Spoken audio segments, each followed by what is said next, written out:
Joining me now is Hugh Hewitt. He's going to be one of the panelists for CNN's GOP debate. That's on December 15th. So, Mr. Hewitt, first your reaction to Trump saying that he saw thousands of Muslims in New Jersey celebrating on September 11th.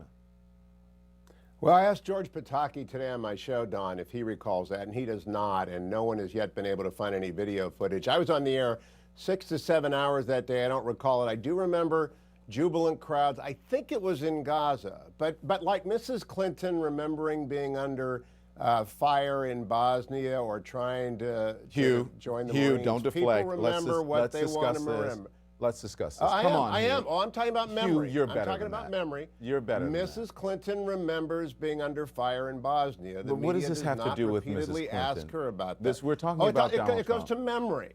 We're talking about Donald Trump. We're not discussing that. You're deflecting at this point. And you know I respect you. I have you on the show all the time.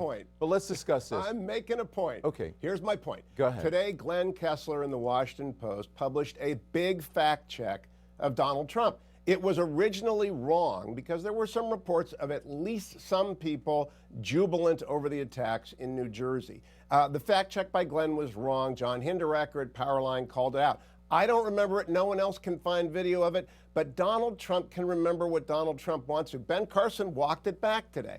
I'm not saying it's true. I'm saying that the media has a double standard when it comes to Trump to try and track down and get him on every single detail. But this was my next question. They don't understand him. This is my next question. If listen, let me just give you that. I'm not saying it's true. Let's just say the mainstream media is, somehow biased against Donald Trump. Again, I'm not saying that that's true.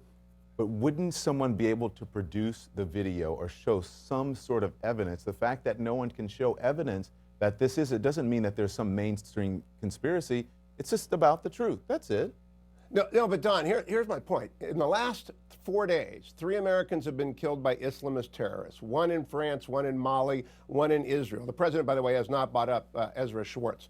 The media ought to be focusing on that and on what that Islamist threat means. I know, you just did. I was following the Cruikshank-Woolsey conversation very, very closely. It's important. But what they want to do is, because Donald Trump generates ratings, they want to bring Donald Trump down rather than talk about the bigger issue, which I saw you mention earlier.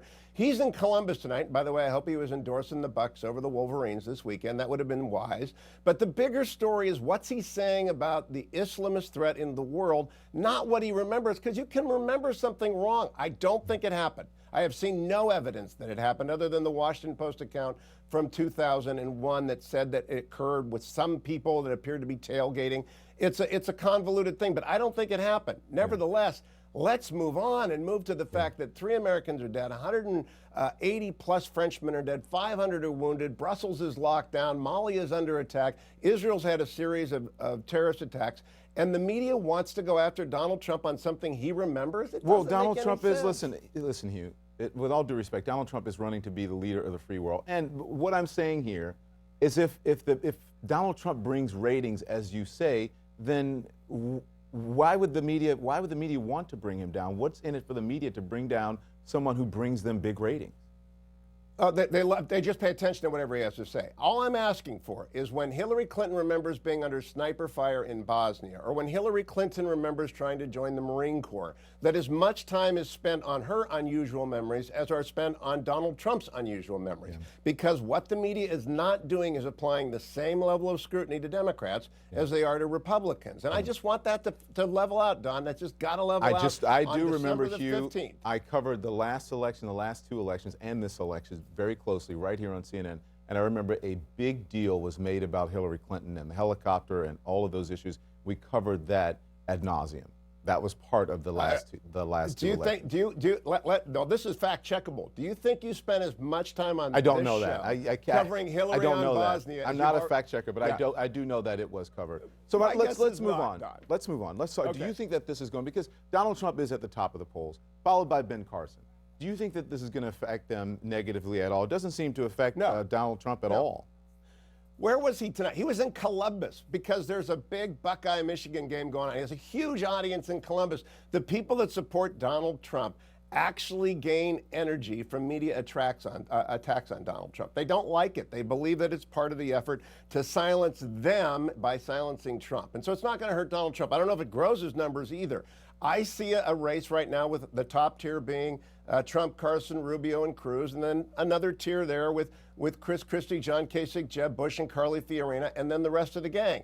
We'll see if we shake that up on December the 15th. I think this is a commander-in-chief debate. I think this is a debate about who's going to lead the country in very difficult times. And I think the most important issue will be, what will you do in the aftermath of a Paris-style attack in the United States? Tom Cotton was on my show tonight, and he said, and he just got back from the Middle East, every American, you, Don, me, Hugh Hewitt, everyone should be saying, what will we want done after a Paris-style attack in the United States? Well, we should want that done right now. It will not be fly-specking candidates' memories. It will be talking about what ought we to do about terrorism. All right, to that point, Donald Trump tonight talking about the Paris attacks. Listen.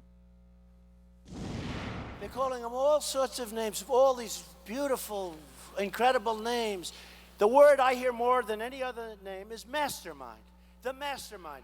I called him the guy with the dirty, filthy hat, who's a semi-thug. He's nothing. He's nothing. But I watch the news, and I see, and actually he treats me nicely, so I'm not going to say anything badly. One of the few anchors actually treats me. But he's talking, the mastermind is being hunted right now. They're trying to figure it out. You know, he's a brilliant, brilliant young man. Brilliant. He dropped a couple of kids into a room, and they started shooting people indiscriminately. There's nothing brilliant. People are scared. Does that help Trump? I think that talking about it at length and being open to people following his conversation does help Trump. We have not seen Mrs. Clinton.